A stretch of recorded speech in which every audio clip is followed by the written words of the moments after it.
First one, solar panel. Solar panel refers to a panel designed to absorb the sun's ray as a source of energy for generating electricity or heating. This is like we don't have this solar panel. So a panel designed to absorb the sun's rays. Let's say these are the sun's rays, the rays of the sun. So this solar panel, it can absorb these rays as a source of energy for generating electricity for or heating. Like we can, after that we can have heat as output, or we can have electricity as output. It depends on us, right? So a solar panel or module is a series of interconnected silicon cells. We don't have silicon cells here, right? It's not visible, I know, but like silicon cells joined together to form a circuit. In greater number of the amount of power produced with these interconnected cells can be increased and used as electricity production system, right? So the solar cells, their main purpose is they can absorb that thing, and they can give us either into charge controller, into battery, so we can use that thing as heat or as electricity for generating electricity. So these are mainly solar panel, the one. The second one is charge controller.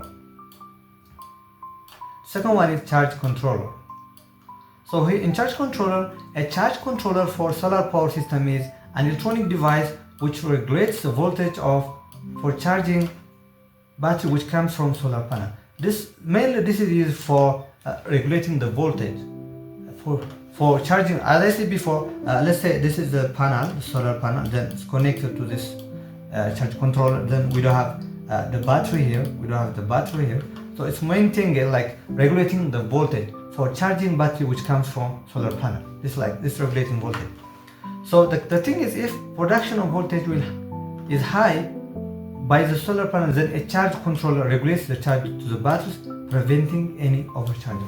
So if we don't have this charge controller, we can say there is no overcharging as long as there is a controller. It can, when the demand is low or when the demand is high, it depends on either controlling overcharging or sending more things to be charged if there is a high demand.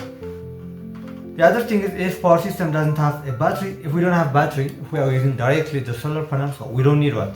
Charge controllers. If there is no battery, so we don't need charge controllers. So next we have inverters. Inverter is an electronic device which converts direct current into alternating current, AC current. So, the main purpose of this is, as long as we are getting this energy source as direct current, so we need to use inverter in order to change this direct current into alternative current, right?